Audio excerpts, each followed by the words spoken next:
separados como amantes, nesta viagem como água sem retorno, entre as queimadas vento norte viajante, é o cacimbo africano Moçambique.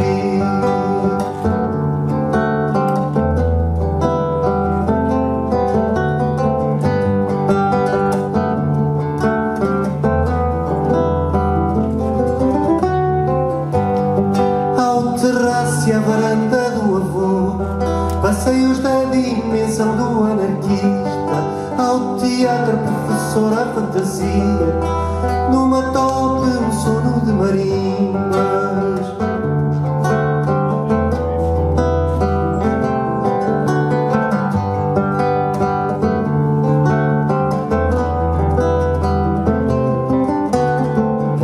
Limpidez das areias, teias de caniço, fugir com o cientista, estrelas a perder de vista. Terira, terira, terira,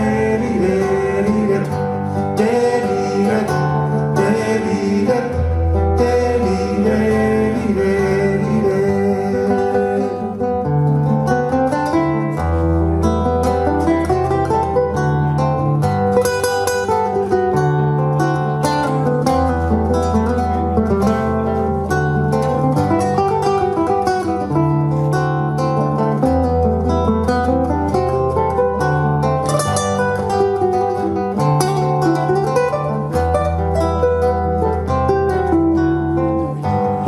São trovoadas que caem no capim, o som dos incos sentido às caminhadas, passos compridos e a voz dos velhos sábios, são a memória da sombra das acácias. Terira, terira, terira,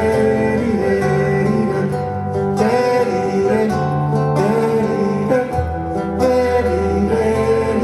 terira, ondas que cavam as areias do milénio e as histórias que contava José Lima, ventos parados a subir às papaieiras e a maravilha do canto do magaíça. Terira, terira, terira, terira, terira, terira, limpidez das areias,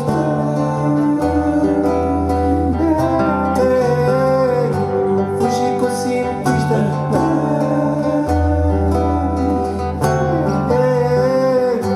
limpidez das areias, em teias de caniço, fugir com o cientista, estrelas a perder de vista. Terira, terira, terira, terira, terira, terira,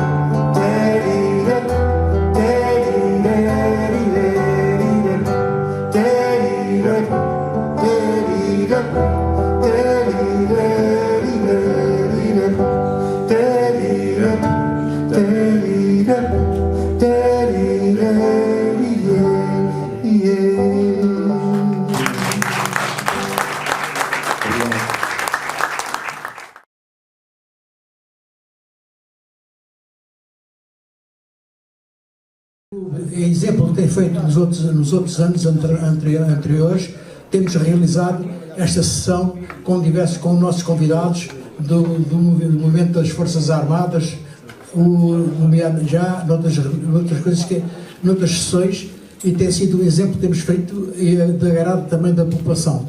E por isso continuamos a fazer isso. É uma homenagem também às comemorações do 25 de Abril. O Grupo Recreativo Santo António faz isso porque é a sua obrigação, também como português, e fazer essa sensibilização para todos continuarem a viva o que é vivo, o que é o 25 de Abril, e que deve continuar em força. Obrigado.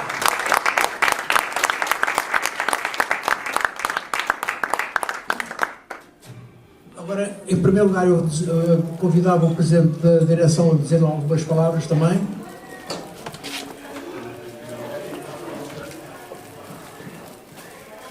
Boa tarde a todos. Desde já um agradecimento em nome da direção pela vossa presença. Sobre as palavras circunstanciais, muito rápidas, estamos hoje aqui no Grupo Recreativo de Santo António a comemorar e a assinalar de forma memorável os 51 anos do 25 de Abril de 1974.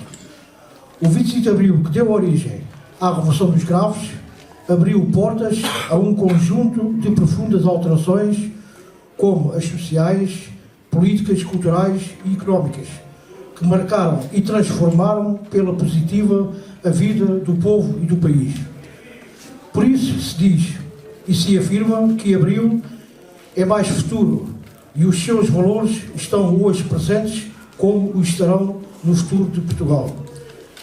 Foi isto, e de uma forma muito sintética, que se me ofereceu dizer nesta nota de abertura, com a certeza plena, que Abril vencerá com esta liberdade que nos une, slogan encontrado e exclamado no nosso concelho, o Concelho do Seixal, que é por Abril e com Abril. Viva o 25 de Abril!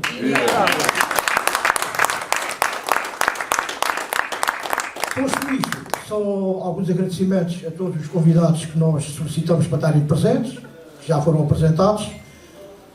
Um muito obrigado antecipado pelo Grupo Big na Vila, acho que é assim que se diz, é isso mesmo, que vai abrilhantar, pois, de forma musical a nossa tarde comemorativa do 25 de Abril, e que seja um grande evento, e que seja um evento marcante para a nossa coletividade, para o nosso bairro e para o nosso concelho, e mais uma vez cá estamos a comemorar o 25 de Abril de 1974, nos 51 anos.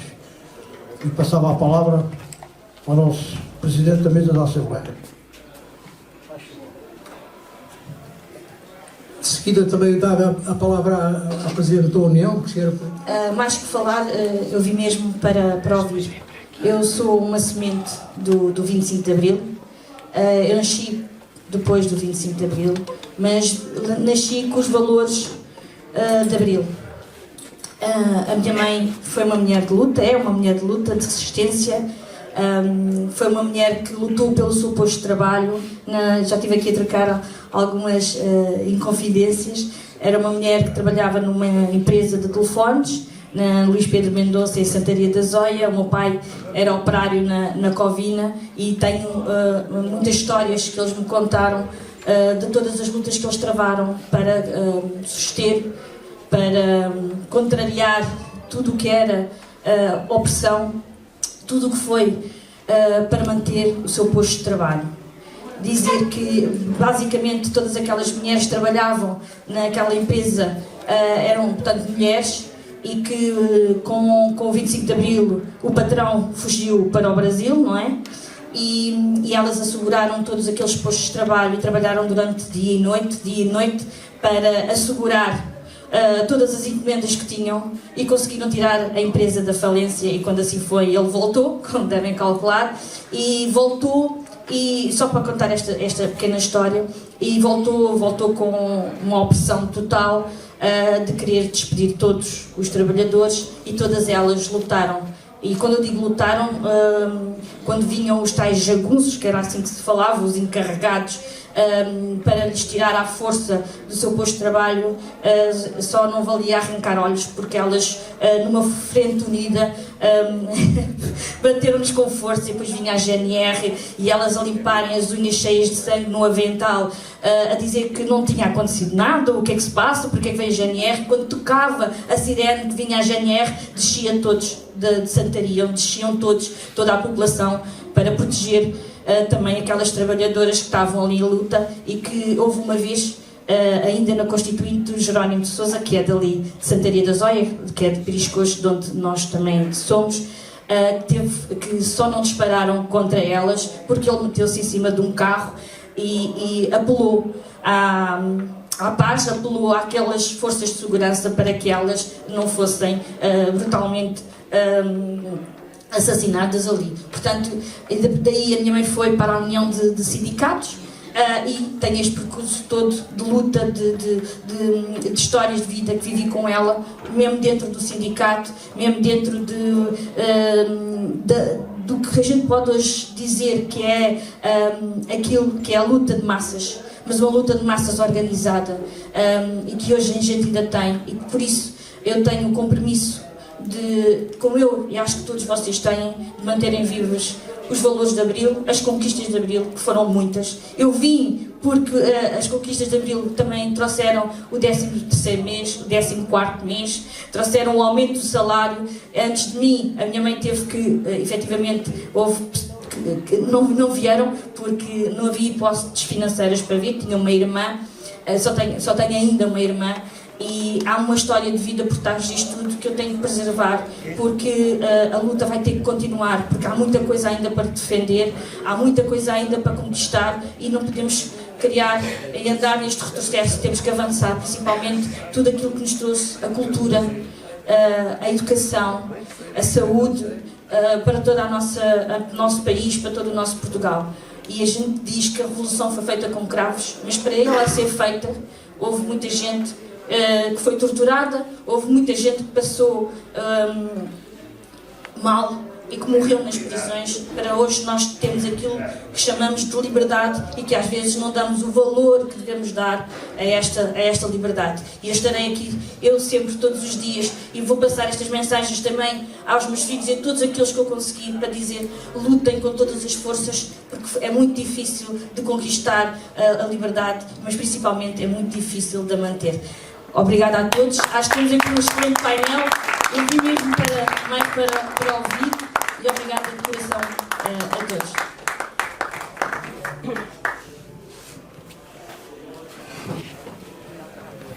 Eu podia solicitar ao secretário da mesa da Assembleia para poder, se quiser dizer algumas palavras.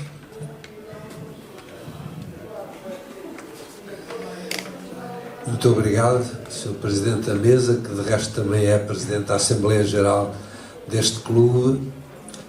Eu queria desde logo, primeiro, cumprimentar todos os membros da mesa e todos os assistentes. Nós temos uma mesa muito reforçada, antifascistas de luta e de renome. Não é só a juventude lá da ponta esquerda da mesa, é também a história da clandestinidade também está aqui. Mas eu começava por lembrar uma coisa muito simples, que foi aqui evidenciada no aniversário deste clube há uns meses atrás. É que era uma certa condição específica do modo de estar, do modo de viver deste nosso clube recreativo de Santo António. Tem características próprias, tem uma vida associativa diferente de quase todos os outros, e isto foi aqui evidenciado no aniversário. E estas características próprias, este sentido de afirmação social e o sentido de aproveitamento histórico do que todos nós vivemos, também se evidencia nestas comemorações evocativas do 25 de Abril. Poucas coletividades fazem esta evocação. E, portanto, desde logo, as primeiras palavras eram para darem uma referência elogiosa a esta iniciativa, ao clube que a promove e a todos que aqui estão presentes, para cada um de nós poder falar o que lhe aprouver sobre o passado, sobre o presente e, eventualmente, até sobre o futuro, que cada um de nós vai ser sujeito de história. Portanto,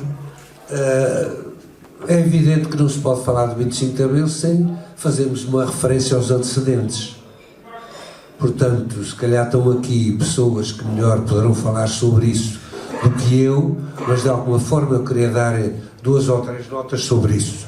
Desde logo, é que 25 de Abril foi possível pela intensa luta dos trabalhadores, a luta legal e a luta clandestina. Podemos ver a intensidade das lutas que, digamos, principalmente nos 10 anos anteriores ao 25 de Abril de 74, se desenvolveram em Portugal. Lutas, greves operárias, lutas do operariado agrícola e luta, inclusivamente, dos estudantes. E eu refiro aqui os estudantes não por serem mais importantes do que as lutas operárias ou que as lutas do operariado agrícola. Bem ao contrário, estas são muito mais importantes. Mas porque, no caso concreto do 25 de Abril, este foi disputado por o chamado movimento das Forças Armadas, que incorporou muita gente destas lutas estudantis, nomeadamente da greve dos estudantes em 68 e 69. Por causa da luta, foram despachados para o Exército e no Exército levavam uma consciência política bastante substancial e ajudaram à construção e à criação de condições para que o natural movimento das Forças Armadas, portanto, pudesse ter uma expressão que teve, sair vitorioso conforme saiu. Portanto, este sentido de luta foi essencial.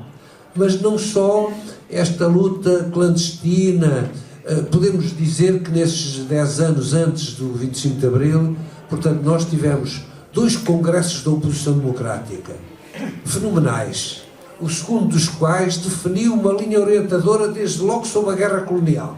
Talvez a primeira vez onde tão publicamente foi expressada um sentido de luta e um sentido de agregação para a luta de todo o povo português contra a guerra colonial que só estava a prejudicar o povo português.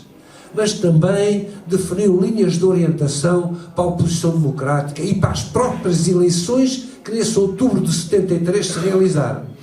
Portanto, é uma espécie de luta semi-clandestina ou semi-legal que teve uma influência muito grande na formação da opinião de resistência, na criação de diversas fraturas no regime e principalmente numa alimentação diária de discussão, portanto, para que o povo ganhasse consciência de que era preciso intervir, era preciso lutar, era preciso modificar a situação que se estava a viver em Portugal.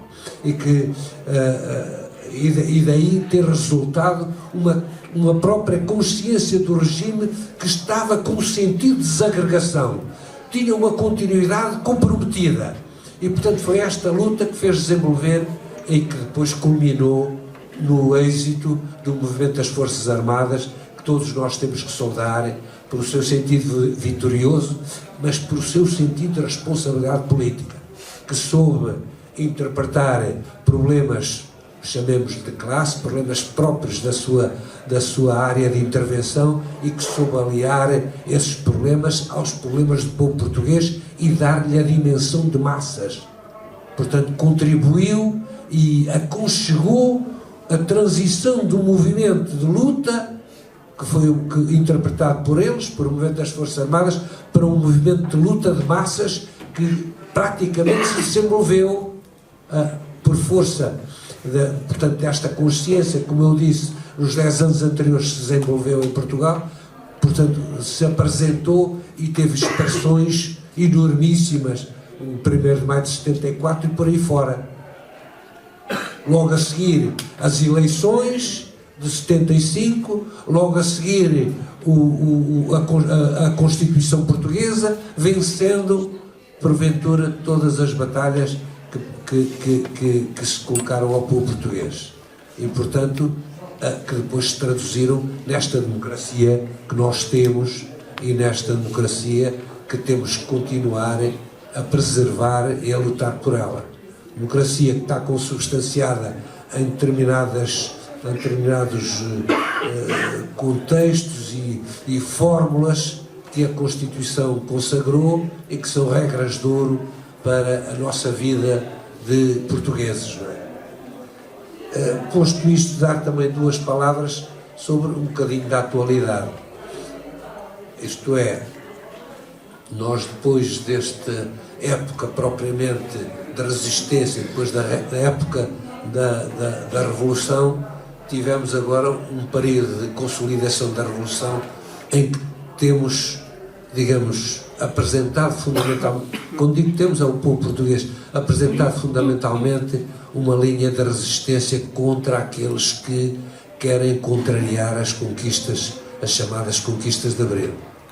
E, em tempos de atualidade, temos que dar referência às diversas comemorações do 25 de Abril. A esta que nós estamos aqui a viver, que é pequenina, mas altamente significativa, os do princípio quis dar a ideia, mas a todas as outras que em cada ano se vivem. E o que nós hoje podemos dizer é que a linha das comemorações do 25 de Abril está a ganhar cada vez mais força. A expressão de massas é cada vez maior.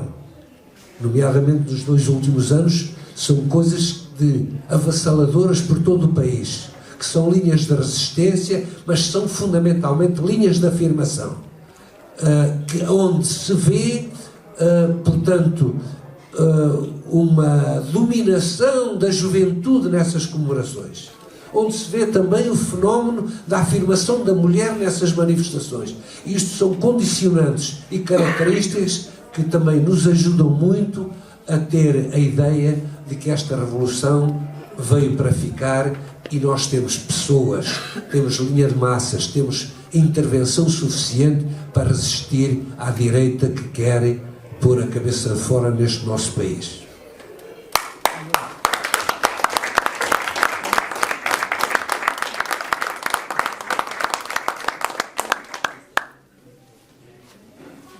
Portanto, o movimento dos capitães promoveu o acordo com o Estado repressivo fascista, a revolução deu-se de seguimento e hoje nós conferimos aos festejos populares uma centralidade muito grande.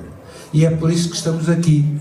O 25 de Abril é uma data que não só nos une, como dá sentido à existência democrática da solidariedade portuguesa, da sociedade portuguesa. Dá sentido a uma memória social, politicamente construída, dá sentido à evocação e à defesa das conquistas de Abril. Portanto, temos confiança na forma popular para a defesa da democracia e das transformações políticas e culturais que o nosso país sofreu e de que o povo interveio e beneficia. Assim, sentimos que no nosso Conselho, nestes 50 anos do 25 de Abril, temos também uma memória a preservar e temos uma comissão das comemorações destes 50 anos do 25 de Abril, que ainda está em atividade e que, portanto, vai estar a elaborar com os testemunhos e com as ações de todo o povo, das coletividades, das diversas associações, uma espécie de memorial histórico, onde figura o povo como figura central da transformação no conselho do país, o povo como sujeito histórico da Revolução Portuguesa. Portanto, temos este sentido também de aqui no nosso conselho podermos preservar esta memória e dar dela o testemunho de sentido histórico. Estas comemorações dos 50 anos, os 51 ainda estão dentro deste sentido lato das comemorações, obrigam-nos, portanto, a ter muita consciência e termos exigirmos que o povo do Conselho de Seixal, portanto, tenha uma participação qualificada para que este sentido histórico seja preservado e que o que resultar destas comemorações seja um estudo, portanto, aprofundado do que nós vivemos, do que nós somos e, eventualmente, do que nós queremos ser. E, em paralelo, não podemos deixar de colocar uma outra coisa relacionada com este 25 de Abril que nós sentimos e vivemos. É que o nosso Conselho, com o 25 de Abril, transformou-se de forma total. Éramos um Conselho quase rural ao 25 de Abril, hoje somos um Conselho com 5 vezes, ou 6 ou 7 vezes mais população, somos um Conselho com desenvolvimento afirmado e sustentado, somos um Conselho de referência na história de Abril em Portugal. Portanto, a população do Seixal e esta evocação desta coletividade aqui do nosso Conselho deve também relevar isso.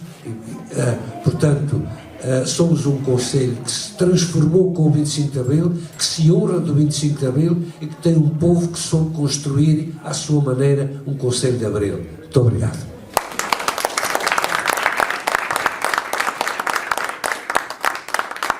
Agora, de seguida, dá ao Presidente da Câmara do Seixal para umas breves palavras. Muito boa tarde. Recebi aqui o recado do Fernando a dizer que tem que ser breves palavras.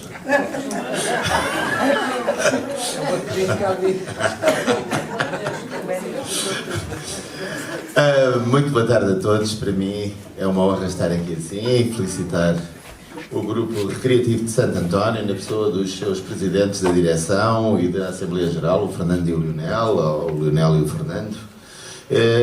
Também uma felicitação e um agradecimento ao António Nabais e ao Coronel Santa Clara Gomes pelo que lutaram, pelo que fizeram, e dizer que para mim é uma grande honra estar aqui sentado ao lado deles, na mesma mesa, e porque temos uma dívida de gratidão a quem lutou e arriscou e foi preso e foi torturado como o António Nabais, e depois quem não teve medo e avançou para nos devolver a liberdade, que foram os militares de Abril, aqui personificados pelo Coronel Santa Clara Gomes. Portanto, em nome de meu nome pessoal e do município do Seixal, meu muito obrigado aos dois.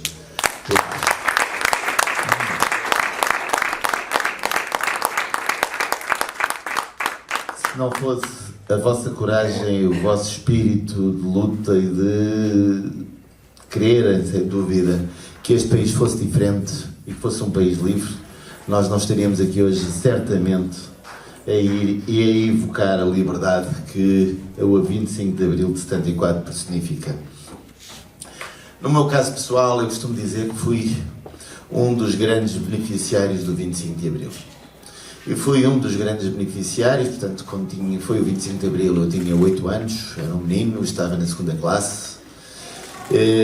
Os meus pais eram pessoas humildes, o meu pai trabalhava na construção civil, a minha mãe na altura vendia no mercado da Cruz de Pau, portanto com muitas dificuldades para ir e para conseguirem sustentar os filhos. E Abril trouxe-nos a democratização do ensino e permitiu que os filhos dos trabalhadores pudessem ir e estudar e terem acesso ao ensino superior. Foi uma luta que muitos fizeram para que os filhos dos trabalhadores tivessem acesso ao ensino superior, que era só para uma elite, que eram os filhos da classe dos doutores, de quem tinha posse é que podia estudar. Mas o 25 de Abril possibilitou que eu pudesse ir estudar, fiz o secundário aqui no concelho, que também não havia antes do 25 de Abril, portanto não havia nenhuma escola que pudesse ir e que desse acesso à universidade. Havia uma escola técnica e industrial ali nas Cavaquinhas. Eu pude fazer isso, licenciei-me e consegui, sem dúvida, com isso, mudar a minha vida e a da minha família. E por isso estou muito grato a todos aqueles que fizeram o 25 de Abril, a todos aqueles que nos deram a liberdade e também a democratização do ensino, e que permitiram, sem dúvida, que a minha vida fosse muito diferente. Costumo dizer que se não fosse o 25 de Abril, se calhar a minha vida teria sido nas obras a trabalhar, como o meu irmão foi, e teria, portanto, era aí que o meu pai trabalhava, e era o comum que os filhos dos trabalhadores também começassem muito novos a trabalhar, a seguir as pisadas do pai, e o 25 de Abril deu-me, sem dúvida, outra possibilidade. Mas fui crescendo, portanto tinha 8 anos quando foi o 25 de Abril, fui crescendo, fui vendo a transformação deste concelho. Lembro-me pequenas coisas como na Cruz de Pau, foi onde eu nasci, não havia nenhum parque infantil para os meninos brincarem, a gente brincava na rua, mas lembro-me da alegria nos tempos a seguir ao 25 de Abril, de vermos os homens da Comissão de Moradores a construírem aos fins de semana o que seria o nosso parque infantil, a ver eles a fazerem os baloiços, o escorrega, os trabalhadores da Lisnave, da siderurgia que tinham, e fizeram sem dúvida essa mais-valia, essa transformação deste concelho. E foi esta vontade popular que fez este concelho evoluir, que fez este concelho ter outras possibilidades, e vejo hoje o que é este concelho e o que era aquele concelho onde eu nasci e onde comecei e onde cresci, e vejo um concelho completamente diferente.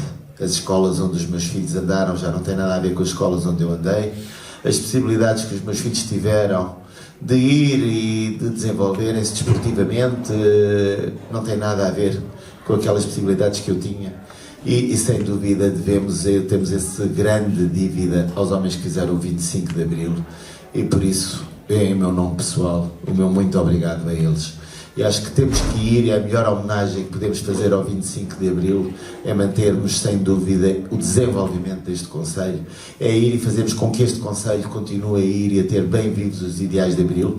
E devo dizer que nestas comemorações do 25 de Abril tentámos envolver muito os jovens do Conselho do Seixal, e no dia 25 à noite tivemos um espetáculo de dança, e ali Ana Bergano, sem dúvida uma das grandes impressionadoras da dança no Conselho do Seixal, mas foi um dos momentos que mais me tocou. Portanto, foram mais de 300 jovens que participaram naquele espetáculo comemorativo do Dia Mundial da Dança, e que tinha como lema a liberdade, mas no final eles subiram todos ao palco, e ver aqueles 300 jovens espontaneamente a gritarem 25 de Abril sempre, faz nunca mais, comoveu-me muito, porque demonstrou que esses ideais estão vivos na juventude do Conselho do Seixal, e temos jovens que erem e que vão defender o 25 de Abril aqui no Conselho do Seixal.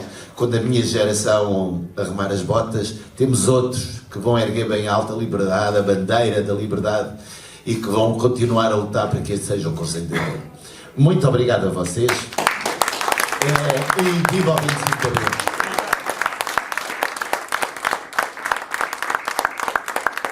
Antes de passar a palavra aos nossos convidados especiais, eu queria dizer que esta sessão, este debate para acreditar Abril, foi também possível porque o apoio da Câmara Municipal de Seixal e da União de Freguesias, Seixal, Arrantela e Pai Pires, e por isso o Grupo Recreativo Santo António está bastante agradecido a esta situação, porque conseguiu-se concretizar mais uma vez esta sessão, este debate.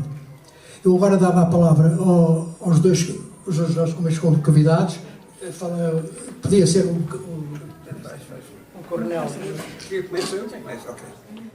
Nós aqui desta coletividade, o exemplo que dá um trabalho, proficiência de não desistir do rumo traçado.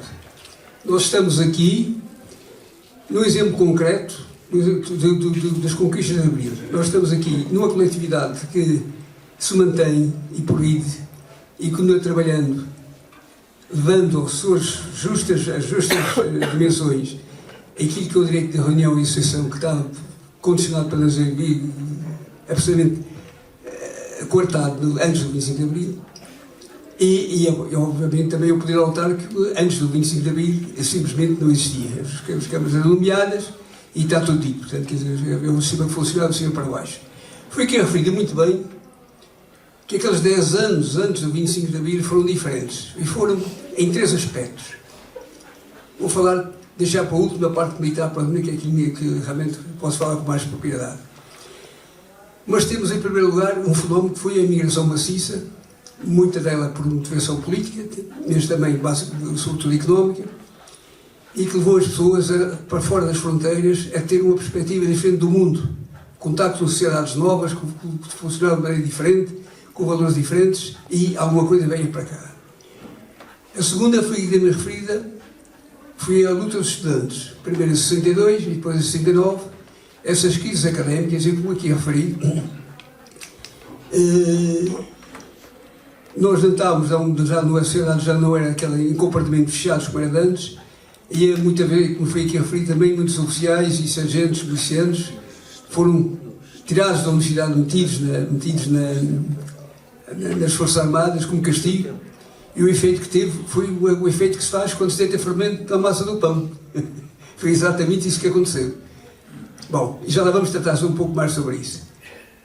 Também as lutas operárias, que nos anos 60 tomaram realmente outra dimensão, movimentos que apareceram de fora do país, alguns um bocado folclóricos, como o Woodstock, mas outros com um forte conteúdo político, como foi o Maio de 68, tiveram também, em relação à luta das classes mais desfavorecidas, uma importância muito grande. E, finalmente, vamos falar já agora da parte militar. A parte militar, os pares novos, para olhar para mim, com mais esquisito, estão uma pergunta que lhes atravessa. Então, se o exército era o sustentável do regime, ou o que se dizia, o braço armado do regime, como é que aconteceu ser exatamente esse braço armado que se virou contra ele?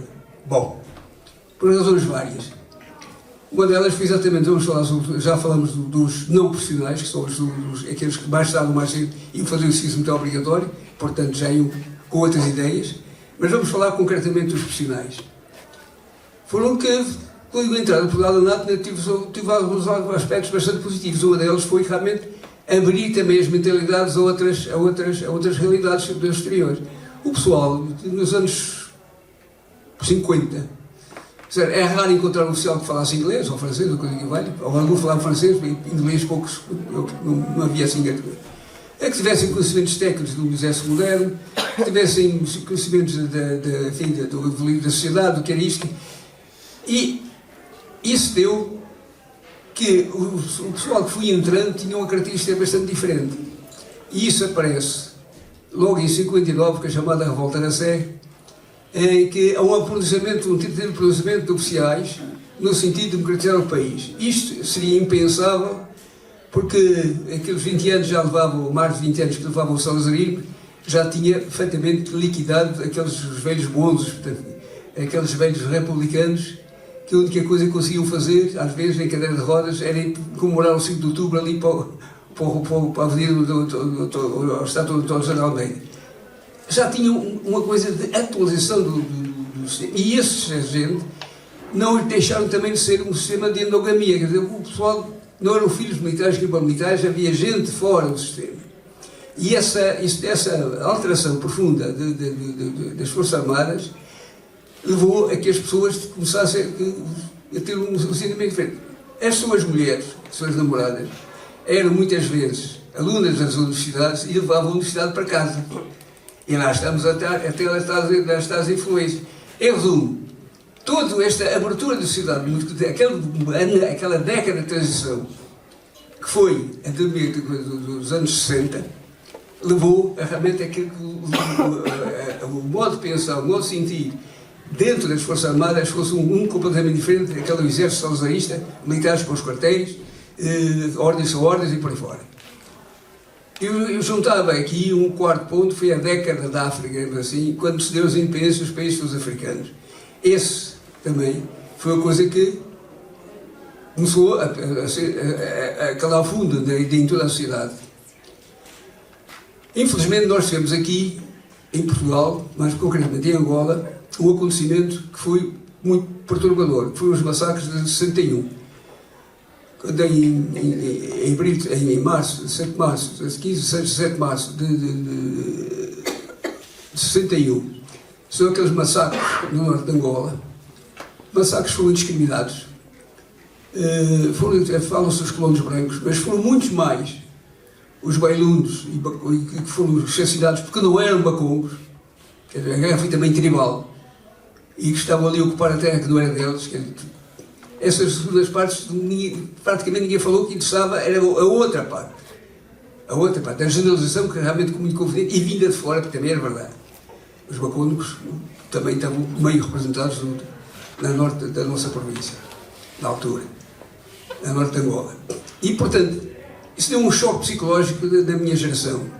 Vou ver aqueles massacres hoje em dia, com a televisão, vê-se todos os dias, a nossa televisão não mostrava dessas coisas, mas nessa altura mostrou e fazia reportagem, etc. E criou um sentimento de que era preciso fazer qualquer coisa para evitar o massacre, que não podia entregar o Angola, a gente daquela, etc. E isso levou, foi digamos, um balão de oxigênio para o regime. É aquilo exatamente que se citava. Vou dar um exemplo. Exatamente o mesmo resultado que teve quando o Hamas fez aquele ataque na Palestina e que deu o pretexto ao Netanyahu e os apaniguados para fazer o que estão a fazer e continuam a fazer. E onde continuar, pelos jeitos. Portanto, às vezes há situações que despoletam coisas que a gente não é bem o que estava à espera e depois leva um tempo muito grande a perceber o que é que se passa. Mas, evidentemente, a verdade é que o azeite vem sempre ao de cima e ao longo dos tempos a guerra, o pessoal faz uma comissão, faz duas comissões, faz uma comissão cheia de boa vontade, faz uma comissão para preocupar-se para trazer o mundo de homens aqueles que levou, e a terceira é realmente por onde é que isto acaba. E isto também tem outro efeito muito importante. Para quem esteve na guerra, alguns daqui esteve poucos sim, espero, que estiveram na guerra nessa altura, lembram-se que nós pegámos a 150, 160 homens, metimos num espaço de meio campo de futebol e vais ver aí 2 anos. E as pessoas aprendem mais naqueles 2 anos sobre a sociedade portuguesa do que em muitos manuais em faculdades diversas. Aprendem a conhecer o verdadeiro povo, aquele genuíno, aquelas suas necessidades, o que é que ele pretende, quando sair da tropa, antes de ir, porque é que vieste, porque é que não vieste, eu tive um primo que fugi, tudo isso era debatido naquele quadradinho durante 2 anos. E isso contribui muito para a mentalização dos oficiais, sobretudo do Exército. Que os outros tinham umas condições mais melhores, mas quer dizer, também não ficavam imunes a essas coisas. E, portanto, tudo isso levou a que, aos poucos, se fossem criando aquela sensação que nós estamos aqui a fazer um papel assim, um bocado ingrato. E depois, concretamente na Guiné, quando se caminhava diretamente, inexoravelmente, para a derrota militar, e quando o próprio general Spino reconhece o facto e alerta o Marcelo Caetano que a solução é insustentável, ele faz o seu Conselho de Ministros e a solução é muito simples. É preferível uma derrota militar na Guiné do que abrir um precedente. Isto para os militares foi, digamos assim, o disparado do disjuntor, porque toda a gente se lembrou da Índia, em que foi exatamente a mesma coisa. 3.000 soldados, que nem sequer tinham armas anticarro, nem artilharia, nem aviação, nem coisa nenhuma, vão se enfrentar com o exército de 40.000 homens, moderno, perfeitamente equipado, com aviões a jato, com navios poderosos, com tudo e mais alguma coisa. E a resposta de Salazar à altura foi uma frase para a história: só quero soldados marinheiros vitoriosos ou mortos. Vitoriosos ou mortos. Foi a frase dele. Não vale a pena dar para o sol com a poder, foi exatamente o que está gravado. E depois o inevitável, foram todos considerados os culpados e então tiraram-se uma série de bodes expiatórios para esta coisa. E a sensação que começa na Guiné é exatamente essa. Temos de ter o mesmo problema. Vamos ter o bode expiatório desta derrota. Outra vez, não. Porque há coisas que a gente tem que aprender com a história.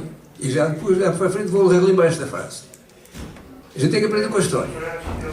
E, portanto, isso deu o pretexto, o caso dos decretos, das promoções, etc., foi, digamos, apenas o detonador, porque depois a coisa tomou um caminho completamente diferente. Evidentemente, feita a revolução, da maneira que foi feita, que o pessoal, que não é por acaso ser feita por capitães, os capitães é que fizeram a guerra, é que estavam no tal quadradinho, é que conheciam o povo, é que conheciam a realidade do país e tinham, eles únicos que tinham autoridade moral para levar atrás de si os soldados. Porque os militares há muitos, há sempre um general, os coronéis da Grécia, os generais da Argentina, do Brasil, fazem golpes de Estado, sim, mas quer dizer, de cima para baixo.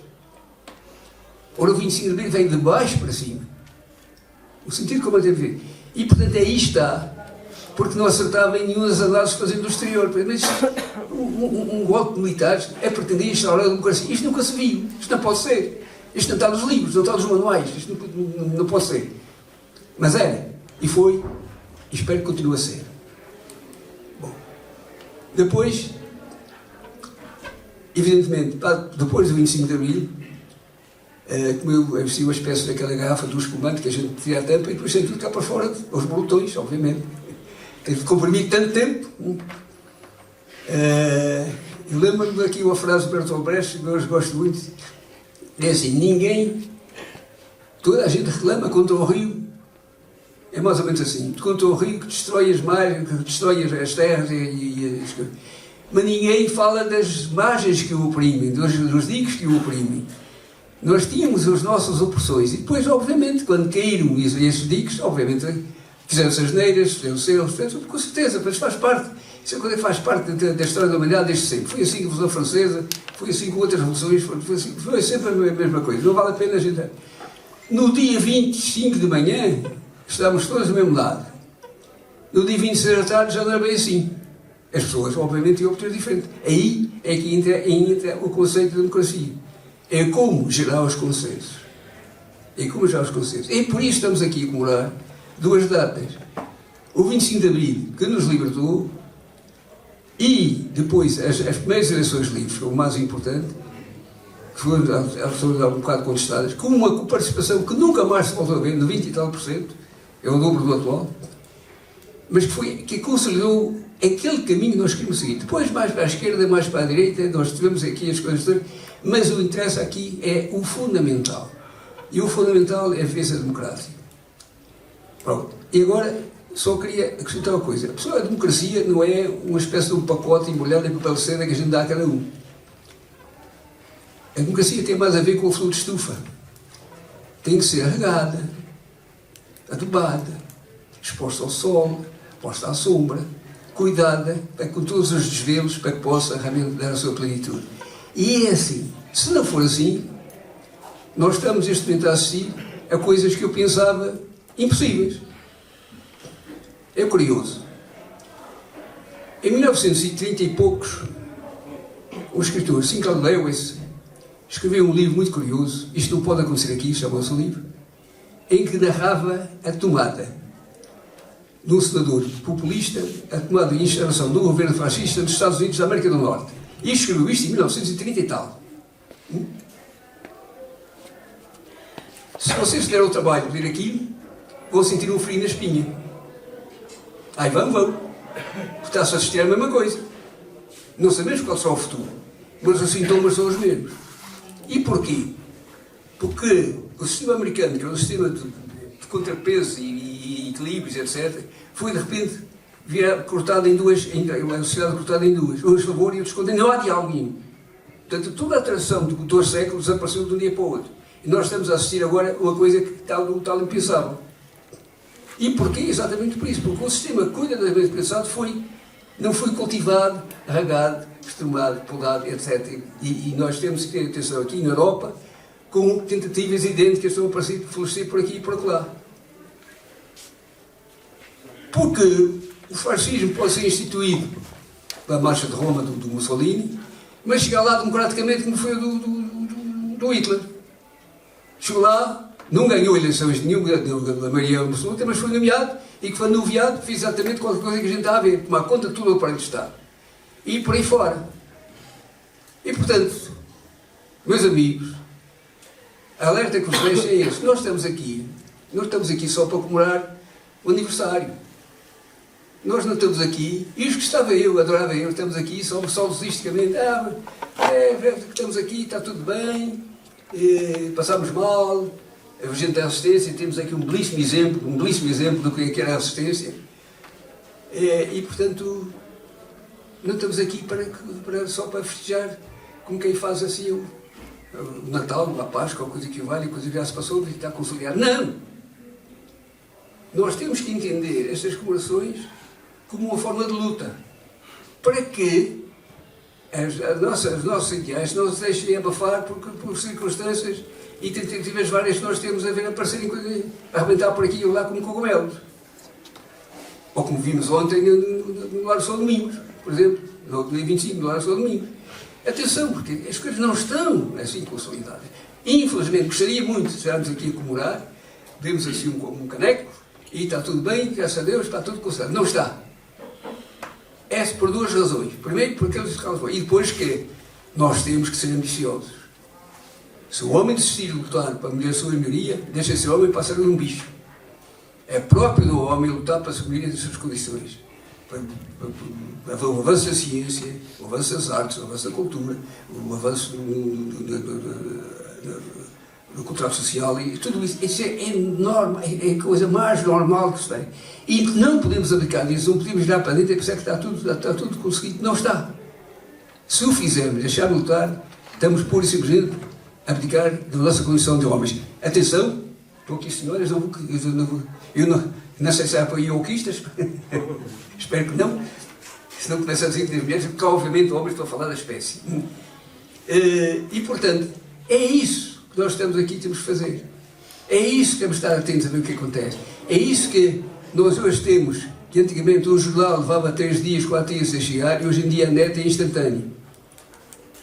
E aquele aparelho que nós pensávamos que seria o nosso futuro, é também uma arma terrível, porque nós estamos agora a constatar a quantidade de manipulações que se fazem à escala planetária.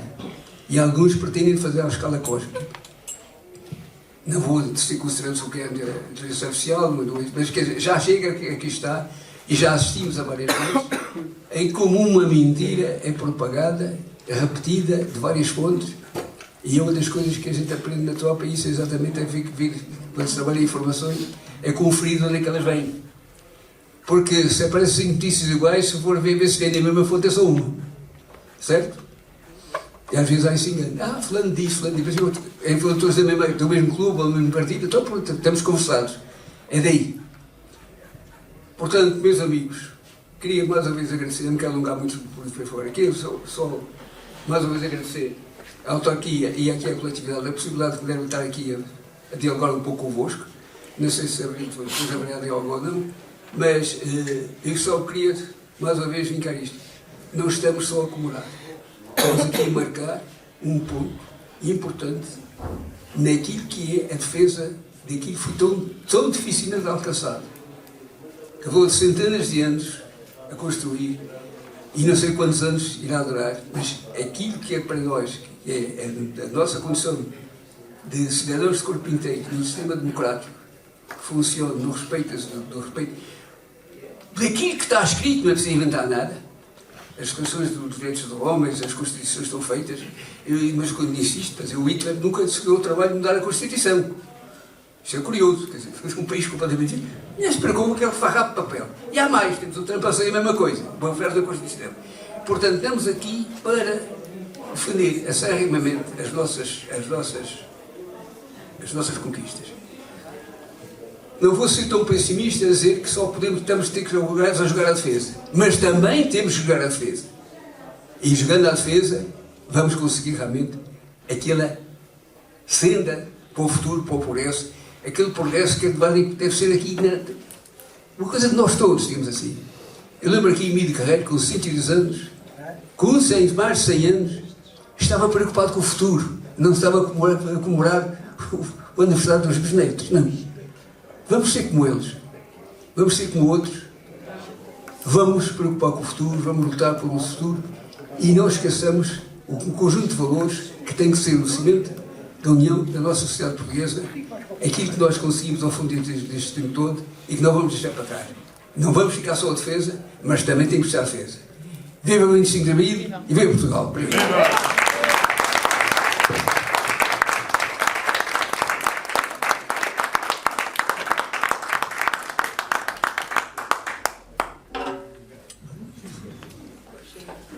Então, boa tarde a todos.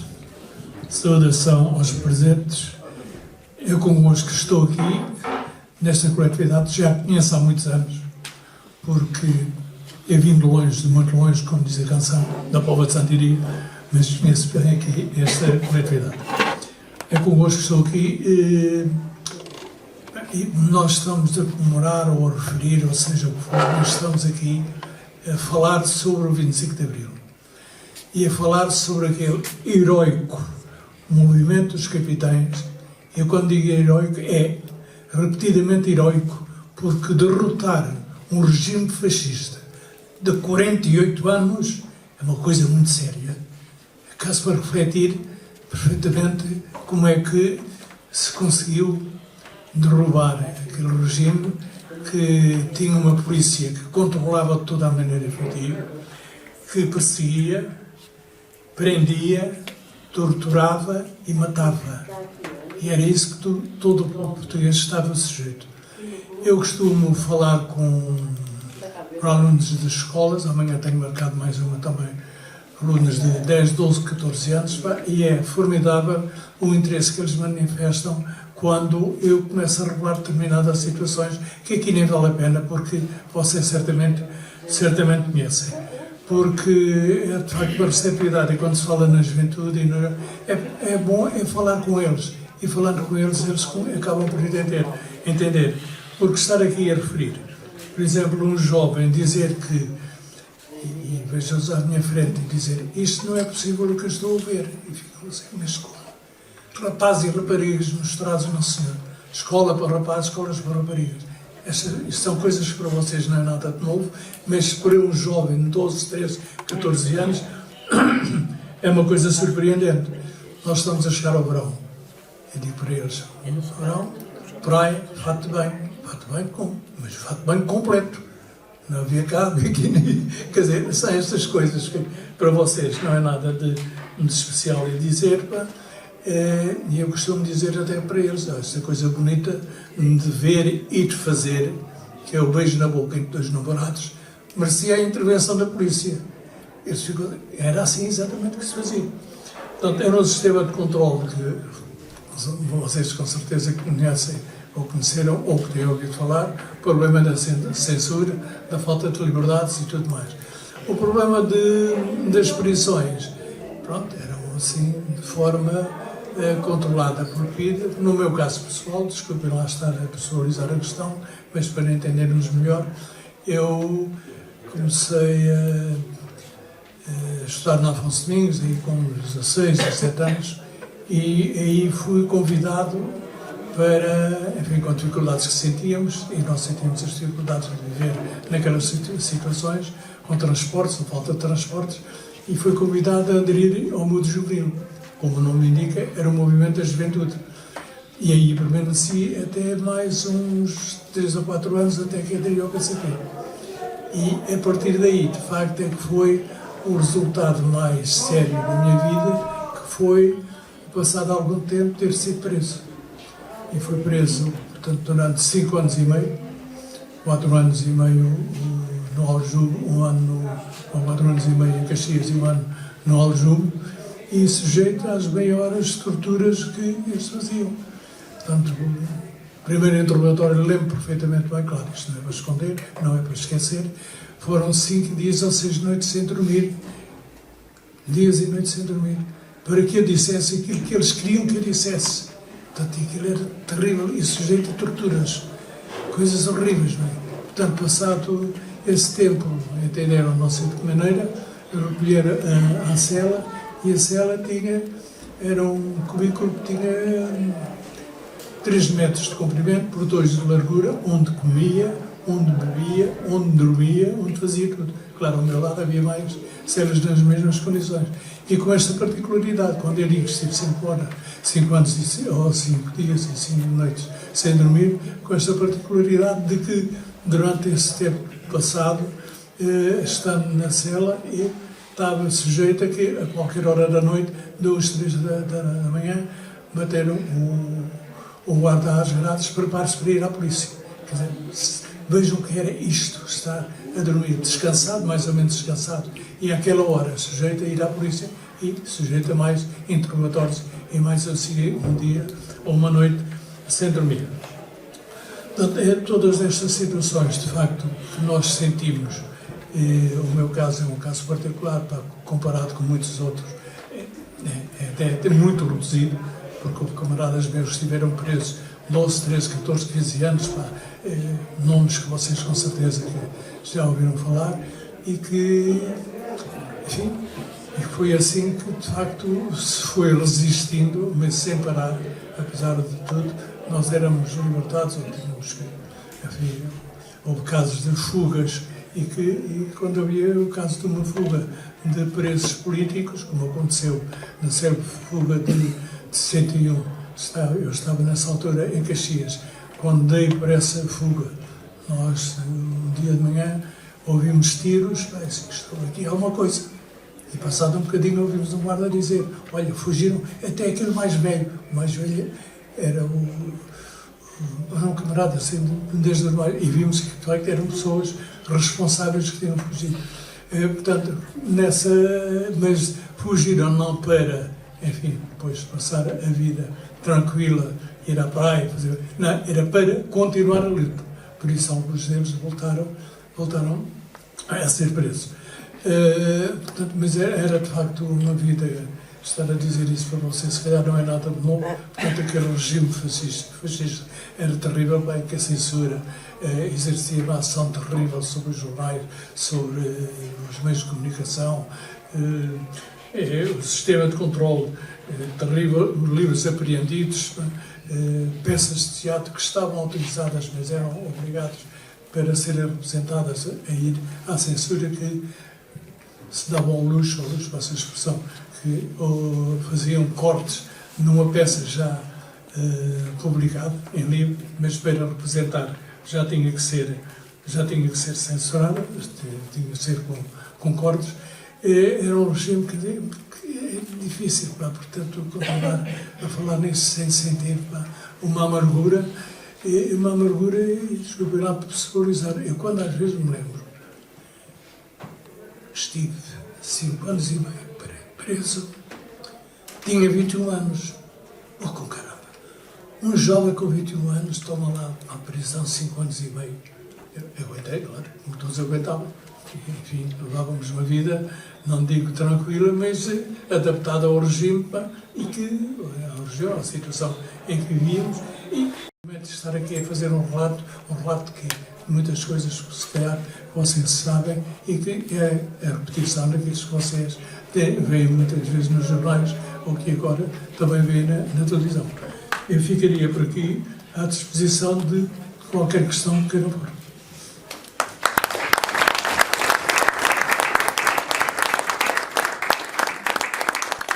A todos. Eu acho que é capaz de ser bom também ouvirmos alguma pessoa a querer fazer uma intervenção para saber uma resposta aqui da mesa. Sim?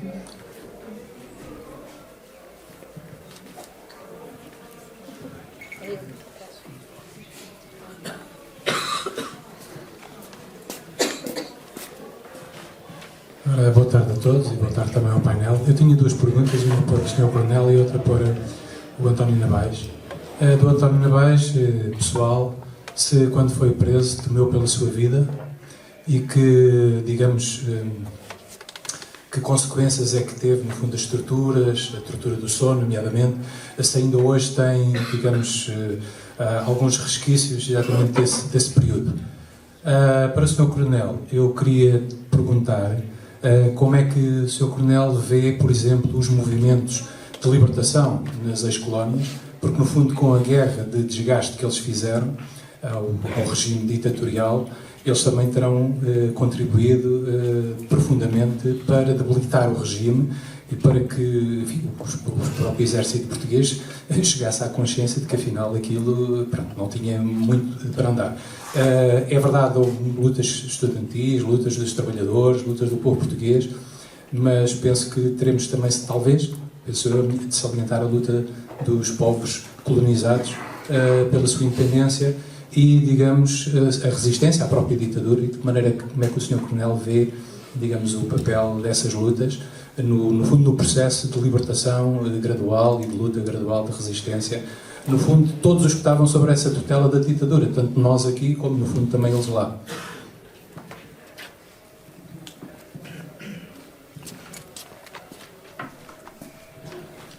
Bem, se bem entendi, dizer como é que eu me senti-me mal, mas também digo uma coisa, que não é dizer que nos habituámos, mas nós, enfim, pode-se dizer, está bem, era um jovem de 21 anos, aguentou bem, e é verdade. Mas quando me lembro disso, como é que um jovem de 21 anos, enfim, suportou aquela situação? Suportei, porque aquilo era irreversível, portanto, a prisão, condenado, portanto, o que é que havia de fazer? E depois de ter passado aquele regime, como disse, de estar numa cela com 3 metros de comprimento por 2 de largura durante 1 mês e tal, depois juntei, depois do julgamento, com outros camaradas. Oh, meus amigos e amigas, aí o ambiente já se transformava totalmente. Era um ambiente de solidariedade, de amizade, de coisas formidáveis. Nós tínhamos, por exemplo, recebíamos das famílias, quando iam visitar-nos, uma merendazinha, um lanchezinho, uma coisa assim, e havia um responsável da sala, constituído por 12 ou 13 ou 14 elementos, que era o responsável por guardar isto num sítio, numa caixa, numa cantina, que depois, na hora do almoço ou de jantar, portanto, distribuía por todos.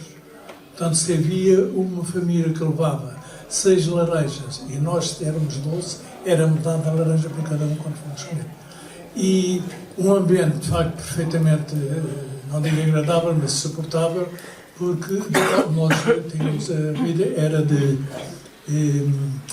manhã, começávamos a estudar, a ler cada um, e eu estudava, havia uns que ensinavam davam aulas a outros, portanto, com preparação literária inferior, e depois de almoço líamos o jornal, era só um jornal, lembro que era o Século, havia uma pessoa que lia o jornal e que depois comentava para nós discutirmos as notícias importantes, as notícias políticas do jornal. E depois disso continuávamos a estudar. O ambiente era de tal maneira que, reparem nisso, quando chegava às 7 horas, horas de jantar, havia alguém que dizia: meus amigos, são horas de jantar, levantar a mesa, já às 7 horas.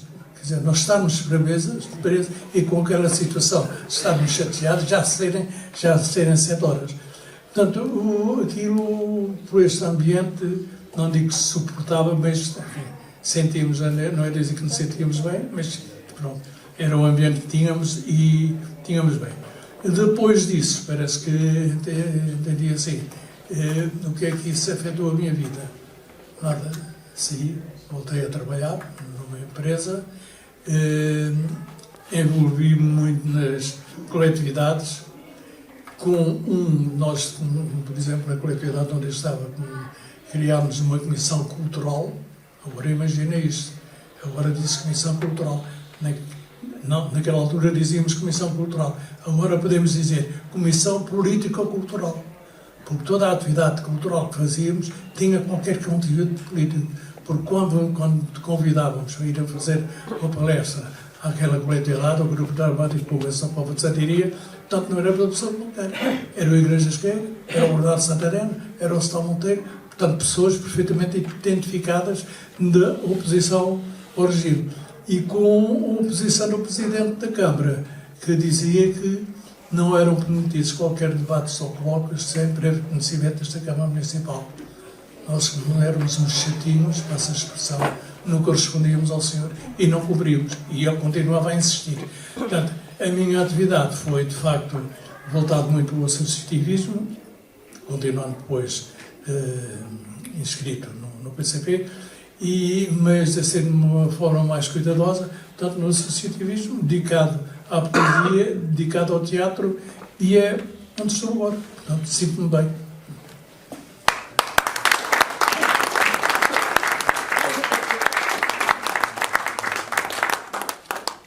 Bem, eu referi há bocado uma das coisas que mais marcou a década de 60, realmente foi as independências africanas e o que se passou em relação a Portugal. É evidente que qualquer observador atento, eu diria que aquilo que se estava a passar nas outras colónias todas africanas, via mais cedo ou mais tarde, havia de se passar nas colónias portuguesas. Portugal, nessa altura, teve uma coisa curiosa, fez uma espécie de cosmética. Da mesma maneira que acabou com a censura e passou a haver o exame prévio, não é? Fez também uma coisa, quer dizer, antigamente havia o chamado ato colonial, eu sublinho, que foi integrado na Constituição, passou a ter valor constitucional. E ajusando desse ato colonial foi feita uma coisa chamada Estatuto do Indígena. Do indígena. Não é do cidadão africano, é do indígena, é que lá está escrito preto no branco, certo? Bom. E, portanto, que dizer que não era bem assim, que lá tinha um colonialismo especial de corrida, que era diferente dos outros todos, que não tinha corrido de maneira algo diferente, mas esquecemos de um princípio, que é o direito dos povos, que está considerado na Declaração dos Direitos do Estado dos Direitos do Homem, é o direito dos povos de escolher por si próprios. Bom, nós não somos portugueses, nós temos 9 séculos. E porquê é que não somos espanhóis? A mim me gusta falar em castelhano, pode falar em castelhano, realmente prefiro falar em português. E isso é o suficiente para pegar em armas se for preciso. Certo? E, portanto, se esse direito nos assiste a nós portugueses, se nós afirmamos e tivemos aí em situações difíceis para manter a nossa integridade e a soberania, portanto, os outros povos também têm direito a ter. Simplesmente não entendencia o regime. Em vez de ir pela abertura e pelo diálogo, fechou completamente ao diálogo. Por uma explicação que talvez é a mais lógica, que é dada pelo Amílcar Cabral. Quando diz Portugal enverou para a guerra colonial, para a violência, porque não tinha capacidade económica de resistir ao neocolonialismo. Ou seja, os ingleses e os franceses tiveram capacidade económica, financeira, para manter o domínio sobre as ex-colónias controlando as matérias-primas, fluxo de matérias-primas, as grandes empresas, a mineração, o café, o cacau, enfim, todas essas coisas. Nós não tínhamos, e não tendo, foram para a solução mais óbvia, que é pegar em armas e defender. Pronto, quer dizer, depois temos o tal rastilho que foi os massacres de 61. Nós hoje, depois lutámos contra os movimentos de independência, depois do 25 de Abril, passámos a reconhecê-los, e eu devo dizer, como militar, eu sou membro da Associação de Cientes das Forças Armadas, além da Associação 25 de Abril. E nós, da Associação de Cientes das Forças Armadas, temos um credo que é: os ex-combatentes devem ter sido, têm mais em comum daquilo que os separou. E isso acontece depois de cada guerra, depois quando se vai ver, como dizia um segundo esta guerra é feita pelos rapazes pobres e depois da mão dos senhores ricos, e no fim da guerra continuam ricos, os outros continuam pobres. É um tanto assim, quer dizer, nós é como o gato criar aquela história do gato que trava a castanha no lume, nem o macaco comias. Nós estamos a guerra em condições péssimas, toda a guerra é má, e não vale a pena estar a dizer que, evidentemente, dentro da guerra passam-se episódios de generosidade, de coragem física, de coragem moral, etc. Sim, mas quer dizer, o panorama geral é mau. É mau. A destruição, a perda de valores, é tudo. E quando depois reconhecemos quem esteve do lado lá, e passaram as mesmas coisas, passaram a mesma fome, os mesmos sofrimentos, o mesmo medo, o mesmo isolamento, tudo aquilo que passava. Então temos começou-se a criar esse espírito de contacto. E realmente nós temos, não só porque estamos federados na União da Federação Mundial das Ex-Combatentes, como temos relações com alguns dos movimentos antigos movimentos de libertação, sobretudo com a Guiné. Inclusivamente, nós temos parte da inclusão da Guerra Mundial de Asilo e Famalicão, que já tem acordos firmados com a Guiné-Bissau no tipo de troca de informação e troca de experiência, de dificuldades, e está a funcionar de uma boa maneira. Em relação ao Moçambique também, e agora com menos. Mas, com aquelas formas, onde foi a guerra mais intensa, é curiosamente onde se está a passar digamos, a melhor colaboração. E às vezes é um bocado difícil. Eu vou-vos contar uma história. Quando os Lalianos fui, já Presidente da República, fui à Guiné, o pessoal começou a ficar aflito para a Guiné, mas o homem, herói de guerra, foi condecorado com a guerra da Guiné, e vai para lá. O chefe de segurança dele, o capitão comando, 2 cruzes de guerra da Guiné, isto vai dar para o torto. O que aconteceu? Os políticos juntaram-se para um lado, foram fazer as suas coisas, as suas conferências. E os assessores militares foram para o outro, começaram a conversar uns com os outros. Você esteve na Guiné? Tive. Aí eu, esteve na Ilha do Combo? Eu também, tá.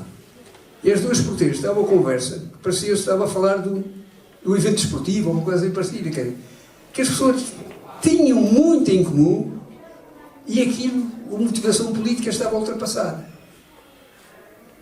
E, portanto, isto é o melhor exemplo que eu conheço. Eu já tinha vários exemplos passados na minha atividade entre os veteranos e deficientes de guerra, de situações dessas. Juntar antigos combatentes que depois se unem, se conversam, trocam impressões, trocam ideias e fazem uma coisa extremamente importante. Evitam aquilo que deu origem ao nazismo, que é aquele espírito de revanchismo, de saudosismo, da trincheira. Era mau tempo, mas éramos seus amigos, grandes valores, etc. Evita esse revanchismo, esse saudosismo.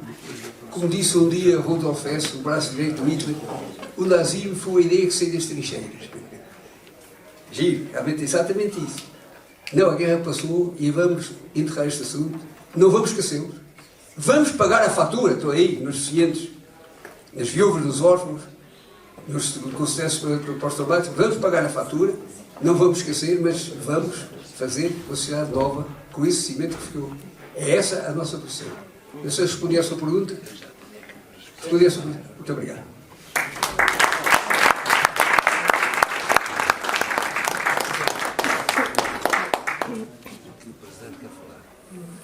Presidente, quero ter a palavra. As só fazer uma pergunta ao Sr. Coronel sobre o 25 de abril de 1964.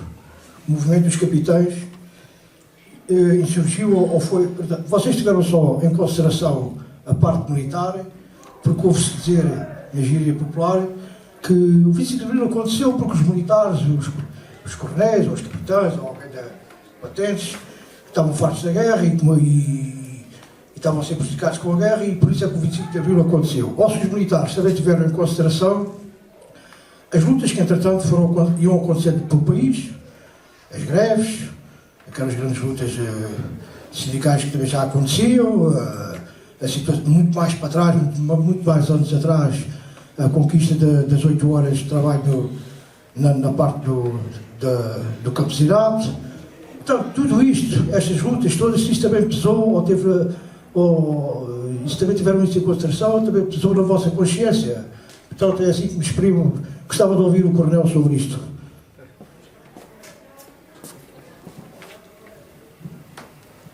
Bom, um pouco dessa resposta está no programa do movimento das Forças Armadas, não é? Não é um problema militar por excelência, é um problema político, não é? Mas vamos ser um pouco mais concretos. Quando o movimento arrancou, arrancou com uma diferença de todos os outros movimentos que havia durante a Primeira República, das revoluções contra o Estado Novo, tinha uma diferença muito grande.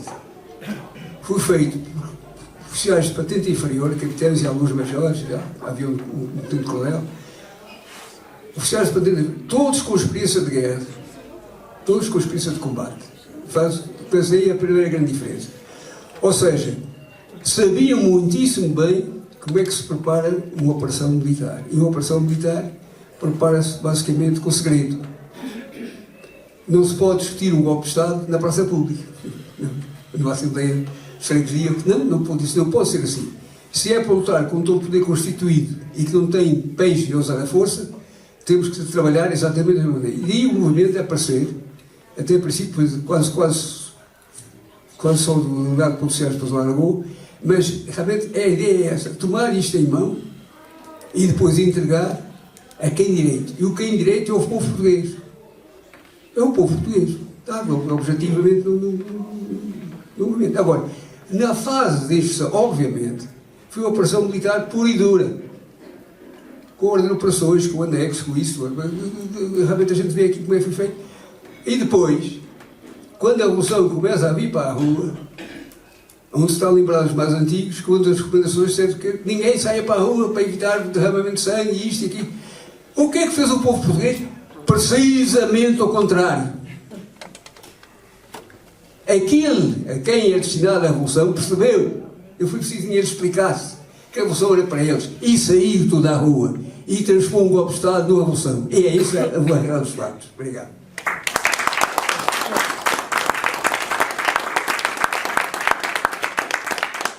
Perfeitamente de acordo, e portanto a gente quando fala, e repito, o heroico golpe militar, portanto veio também um bocado na sequência da luta que havia a nível civil, porque de facto o povo, enfim, reagia a muitas situações de PIDE e tudo mais, portanto eu penso que o golpe militar heroico, repito, deu-se, mas pôde contar com o apoio da população, de tal maneira que eu digo, o golpe militar heroico, repito, foi transformado numa autêntica revolução porque, de norte a sul do país, Portugal apoiou este golpe militar. Isso foi extraordinário. Criou as condições, de facto, para a transformação que estamos a ver. Transformação que alguns estão a querer, enfim, em dificuldade, mas eu termino dizendo, isso é verdade, porque eles estão por aí.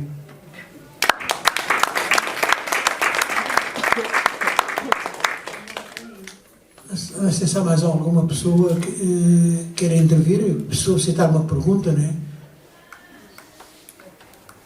Se não vamos agradecer para o Presidente da Câmara que quer também falar. Não, aqui eu.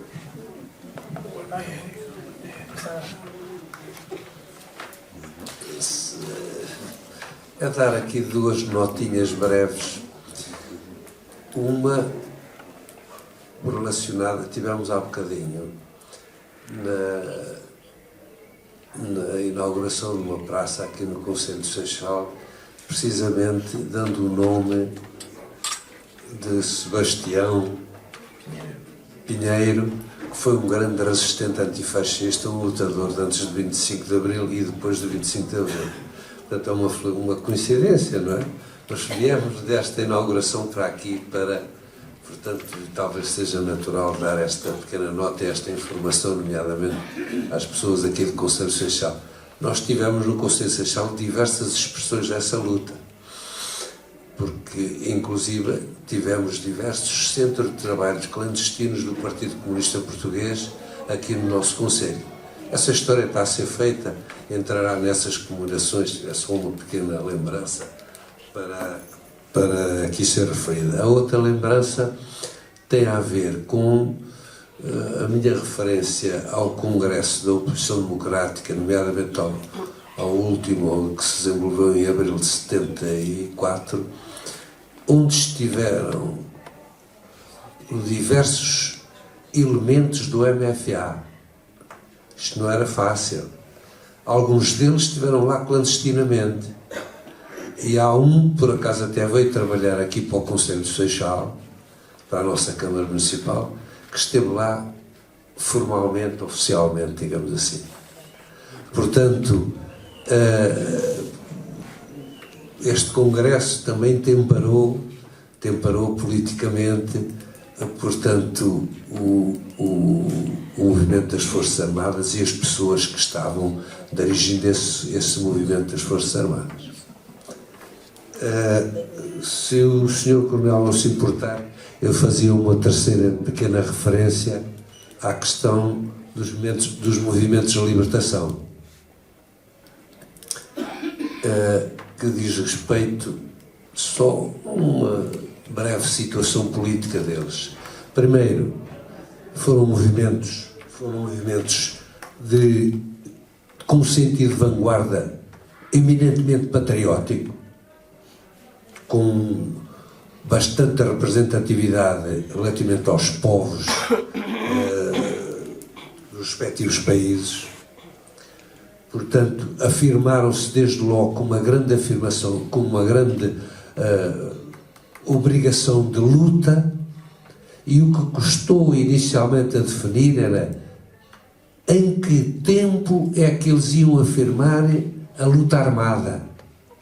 Porque inicialmente, tanto quanto eu sei, nenhum deles se predispôs ao desenvolvimento da luta armada.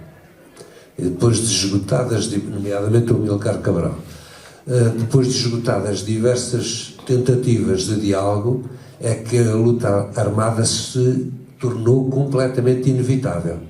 E foi o posicionamento político justo.